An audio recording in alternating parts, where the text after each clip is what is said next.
Hello friends, स्वागत है आपका एक बार फिर से कर्म शक्ति आईएएस के इस प्लेटफॉर्म पे।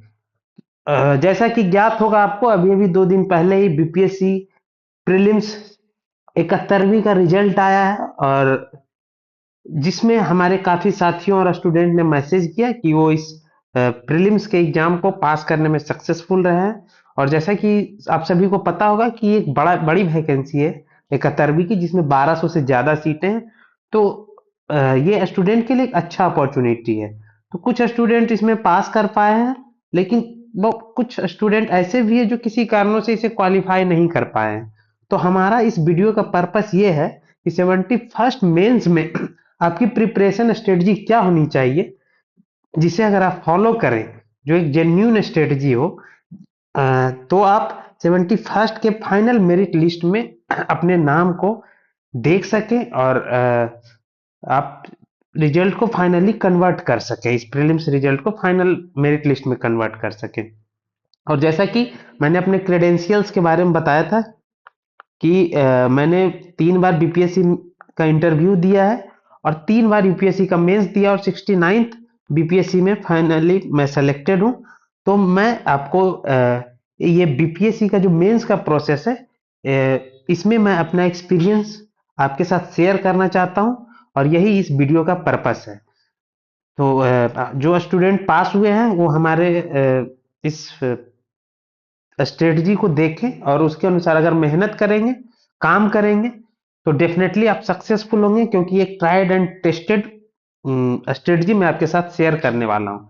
और साथ ही कुछ हमारे दोस्त जो इस प्रीलिम्स पेपर को क्वालिफाई नहीं कर पाए, उसमें ज्यादातर जो सीरियस स्टूडेंट हैं वो प्रीलिम्स कट ऑफ के आसपास है, 3-4 मार्क्स ही उनका कट ऑफ से कम है। और सिंस 72nd का भी कोई नोटिफिकेशन नहीं है, तो मैं उन्हें भी एडवाइज करूंगा कि आप भी मेंस की तैयारी करें, क्योंकि अगर एक बार अगर आप 72nd में क्वालिफाई जब प्रीलिम्स में करते हैं, तो आपके पास एक अच्छा अपॉर्चुनिटी हो उसे फाइनल रिजल्ट में कन्वर्ट करने का।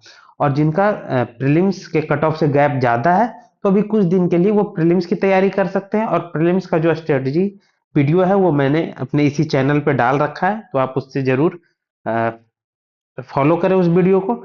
चलिए स्टार्ट करते हैं। तो जैसा कि मेंस में आप लोग जानते होंगे कि मेंस में 5 पेपर होते हैं। 2 क्वालिफाइंग पेपर होता है, हिंदी और ऑप्शनल। हिंदी सब्जेक्टिव पेपर होता है, जिसमें 30 मार्क्स लाना होता है, और ये काफी इजी होता है। अगर आप 2-3 साल के पेपर कर लेंगे, तो इजीली आप इसको क्वालिफाई कर पाते हैं। खासकर अगर आपका हिंदी बेल्ट का बैकग्राउंड है, तो आप इजीली इस पेपर को क्वालिफाई कर लेंगे। दूसरा होता है ऑप्शनल। तो 68 के बाद से बीपीएससी ने एक मेजर चेंज लाया, और इसमें क्या किया बीपीएससी ने कि ऑप्शनल को एमसीक्यू कर दिया। और सिंस ये एमसीक्यू है और क्वालिफाइंग है, रेस्पेक्टिव कट ऑफ कैटेगरी का कट ऑफ अलग अलग होता है। जैसे जनरल का 38 होता है, उसी प्रकार ओबीसी का 35, एंड रेस्पेक्टिवली ये कट ऑफ होता है। और जो स्टूडेंट अभी भी कंफ्यूज्ड है कि क्या वो ऑप्शनल लें, तो मैंने जो प्रीवियस ईयर को देखा है ऑप्शनल को, तो मुझे हिस्ट्री सबसे सेफेस्ट लगा कि अगर आप जीएस का तो हिस्ट्री पढ़ते ही है, तो उसमें से आराम से 50-60 लुसेंट के नॉलेज से 50-60 मार्क्स स्कोर कर सकते हैं।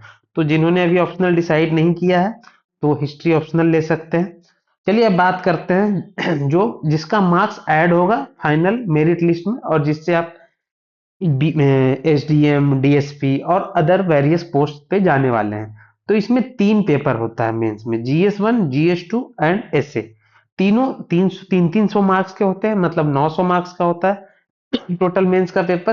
चलिए एक एक करके सबका सिलेबस देखते हैं, और उसमें क्या स्ट्रेटजी हो सकता है उसको हम शॉर्ट में देखने की कोशिश करते हैं। जीएस 1 में अगर हम आए, तो इसमें 3 सेक्शन होता है, section A, section B and section C. Section A जो होता है उसमें 3 क्वेश्चन होता है, 38, 38 एंड 38 मार्क्स का।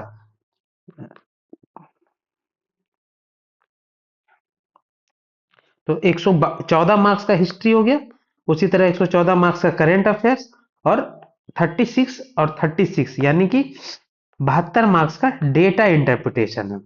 ठीक है। और 38 जो लास्ट के जो 2 क्वेश्चन होते हैं, 38 मार्क्स के, वो 2 क्वेश्चन होते हैं, मतलब बहुत लंबा लिखना होता है, 7 से 8 पेजेज में लिखना होता है एक क्वेश्चन। वो 38 मार्क्स का होता है।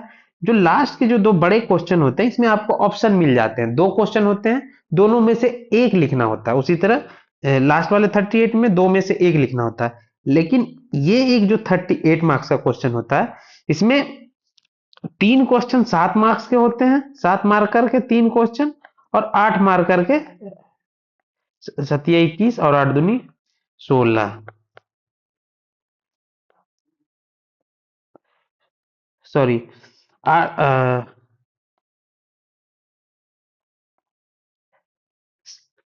8 मार्कर के तीन क्वेश्चन होते हैं और 7 मार्कर के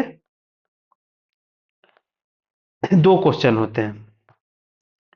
तो इसमें ये सारे क्वेश्चन कंपलसरी होते हैं, पांचों क्वेश्चन, इसमें कोई ऑप्शन नहीं होता आपके पास। तो आप देख सकते हैं कि आपको लंबे क्वेश्चन भी लिखने का प्रैक्टिस होना चाहिए और छोटे क्वेश्चन भी लिखने का प्रैक्टिस होना चाहिए। तो इसीलिए आपको आंसर राइटिंग हमेशा करते रहना है। जैसे कि पटना कलम 8 फॉर एग्जाम्पल लेता हूं, तो ये क्वेश्चन 38 मार्क्स में भी आ सकता है और 7 मार्क्स में भी आ सकता है। तो आपको एक प्रैक्टिस होना चाहिए, आइडिया होना चाहिए कि कैसे सेम कंटेंट को बड़े में भी एक्सप्लेन करके भी लिख सकते हैं और शॉर्ट में भी लिख सकते हैं। ठीक है। और इसमें जो मेनली सिलेबस होता है, तो अगर इसके सिलेबस को देखें तो आपका बिहार का हिस्ट्री होगा, और बिहार का हिस्ट्री जो होता है वो ज्यादातर रिपीटेटिव क्वेश्चन होता है, और एक इंडियन हिस्ट्री होता है।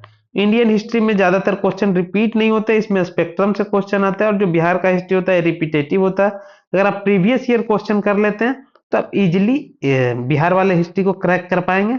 और अगर आपकी स्पेक्ट्रम वाली बुक जो हम लोग या तो यूपीएससी या बीपीएससी के प्रीलिम्स के लिए पढ़ते हैं, वो अगर आपको जानकारी है तो आप इजिली हिस्ट्री वाले सेक्शन को कंप्लीट कर सकते हैं।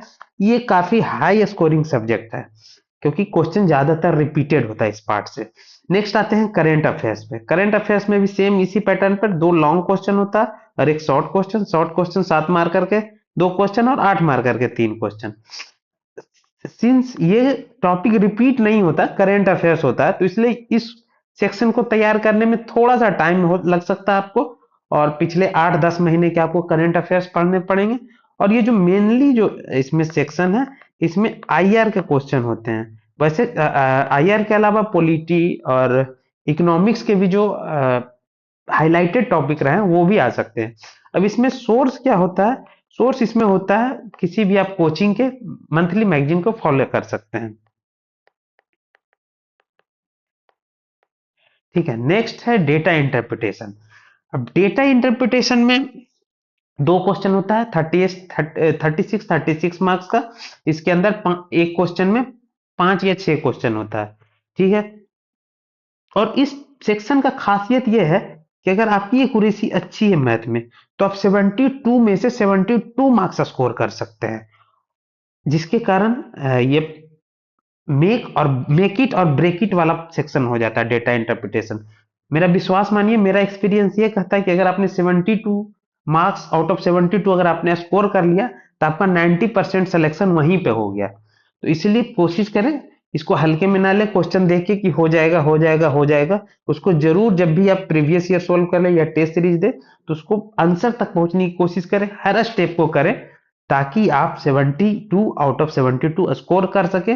और इस पेपर में 180 से 190 इजिली स्कोर किया जा सकता है। काफी इजी पेपर होता है पेपर वन। मुझे याद है मैंने 63rd में मेरा 212 मार्क्स आया था पेपर वन में।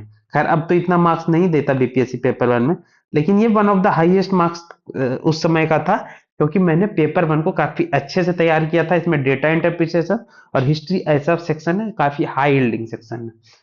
ठीक है। अब पेपर टू पे आते हैं। पेपर टू में भी पेपर वन की तरह 3 सेक्शन होता है। पॉलिटी, सेक्शन बी में जो इकोनॉमिक्स प्लस ज्योग्राफी, और पेपर सेक्शन सी में साइंस एंड टेक्नोलॉजी। पॉलिटी में भी उसी तरह से दो क्वेश्चन लॉन्ग होंगे लास्ट वाले, एक क्वेश्चन शॉर्ट होगा। इसमें 5 क्वेश्चन होंगे जो सारे कंपलसरी होंगे, और इसमें ज्यादातर क्वेश्चन इसमें फिर से रिपीटेड सेक्शन है, रिपीटेड सेक्शन है।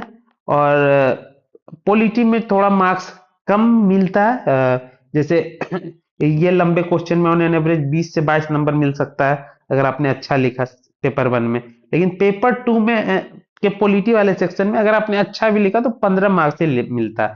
और इसका रिजल्ट ये होता है कि जीएस टू में 150 से 160 ही अच्छा मार्क्स माना जाता है। तो ऑल्दो ये हाई स्कोरिंग पेपर नहीं है पेपर टू, लेकिन अगर आपको अच्छे पोस्ट चाहिए, एसडीएम और डीएसपी जैसे पोस्ट चाहिए, तो पेपर टू को भी आप हल्के में नहीं ले सकते, आपको 150 मार्क्स इसमें भी चाहिए।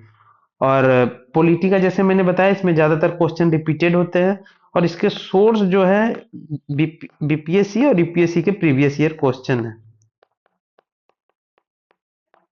इसमें जैसे कास्ट का बिहार में क्या रोल है पॉलिटिक्स में, उसी तरह गवर्नर का क्या सिग्निफिकेंस है पोस्ट का, do you think presidential and government governor post is a rubber stamp. तो इस तरह के क्वेश्चन इसमें रिपीटेड होते हैं। सेक्शन बी में इकोनॉमिक्स और ज्योग्राफी है। इसमें ज्योग्राफी में दोनों तरह के ज्योग्राफी होते हैं, इंडियन ज्योग्राफी, बिहार की ज्योग्राफी। इकोनॉमिक्स में जो भी करंट अफेयर्स टॉपिक रिलेटेड है, जैसे लोकेशन फैक्टर और सोलर एनर्जी, रिन्यूएबल एनर्जी, तो इस तरह के टॉपिक आते हैं। Current, static and previous year question based आता है। इसमें अगर आप किसी कोचिंग के मंथली मैगजीन फॉलो किए हैं तो उससे भी हेल्प मिलेगा, और आपने जो ज्योग्राफी प्रीलिम्स में तैयार किया है वो तो आपको मदद करेगा ही करेगा, साथ ही साथ आप मैपिंग का प्रैक्टिस इसमें जरूर करें, ताकि ज्योग्राफी के क्वेश्चन में आप मैप को ऐड कर सके, वो आपको काफी वैल्यू ऐड करेगा। नेक्स्ट सेक्शन है साइंस एंड टेक्नोलॉजी। इसमें जैसा कि मैंने सब्जेक्ट मेंशन किया, साइंस एंड टेक्नोलॉजी है, सिर्फ साइंस नहीं है जैसा कि प्रीलिम्स में फिजिक्स केमिस्ट्री पूछा जाता है। तो इसमें साइंस एंड टेक्नोलॉजी में किस तरह के क्वेश्चन आएंगे कि रिसेंट इंफॉर्मेशन टेक्नोलॉजी का गवर्नेंस में क्या रोल है, डिजास्टर मैनेजमेंट में साइंस एंड टेक्नोलॉजी का क्या रोल है। तो एप्लीकेशन साइंस एंड टेक्नोलॉजी का किसी फील्ड से रिलेट करके पूछेगा। तो इसमें भी क्वेश्चन रिपीटेड होते हैं, और अगर आप एग्जाम्पल के साथ लिखेंगे, जो भी टेक्नोलॉजी, इवॉल्विंग टेक्नोलॉजी है उसका एप्लीकेशन अगर दिखाएंगे, तो आपको इसमें अच्छा स्कोर आएगा। जीएस 2 के पेपर को कंप्लीट करना थोड़ा सा चैलेंजिंग होता है, क्योंकि लगभग 60 से 65 पेज लिखना होता है। तो इसमें इस पेपर में आप स्पीड पे जरूर फोकस करें, स्पीड एक क्रिटिकल डिटर्मिनेंट है पेपर 2 का। नेक्स्ट लास्ट हम पेपर देखते हैं, एसए का पेपर। तो ये एसए का पेपर 68 के बाद ऑप्शनल, इसके जगह पर पहले हुआ करता था, ऑप्शनल को एमसीक्यू एंड क्वालिफाइंग बनाते हुए एसए को पेपर को ऐड किया गया।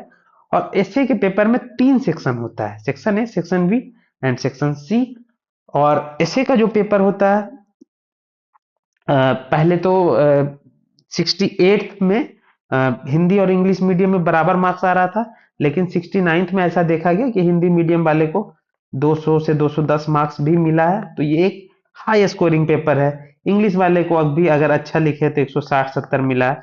ऐसा बोला जा रहा है कि 70-71 ऑनवर्ड पैरिटी होने का चांसेस है। तो इसे आप जरूर अच्छे से तैयार करें एसए के पेपर को। इसमें ज्यादा कुछ पढ़ने लायक नहीं है, लेकिन आपने जो जीएस में पढ़ा है और कुछ आपने कोर्स जो तैयार किए, उसको कैसे किसी टॉपिक में आप फिट कर सकते हैं, किसी दिए गए क्वेश्चन में कैसे आप रिलेवेंटली यूज कर सकते हैं, ये आपका कला है। और ये कला कब आएगा, जब आप प्रीवियस ईयर क्वेश्चन को लिखेंगे, या किसी टेस्ट के क्वेश्चन को लिखेंगे, अच्छे से अच्छे इवेल्युएटर से इवेल्युएट करवाएंगे, और उसको उस फीडबैक को अपने आंसर में ऐड ऑन करेंगे, तो आपका ऐसे अच्छा हो सकता है। इसमें 3 तरह का मेनली ऐसे होता है। एक लोकोक्ति, जो बिहार में बोला जाता है, भोजपुरी, मैथिली और मगही लैंग्वेज में, उस तरह के आपको एक कोट दिया जाएगा, और उसका इंग्लिश ट्रांसलेशन नहीं होगा, लेकिन आपको उसी को, अगर आपका इंग्लिश लैंग्वेज है तो इंग्लिश में लिखना है, हिंदी लैंग्वेज है तो उसी को हिंदी में लिखना है। तो एक लोकोक्ति आता है, एक सेक्शन में philosophical and women empowerment based ऐसे होगा,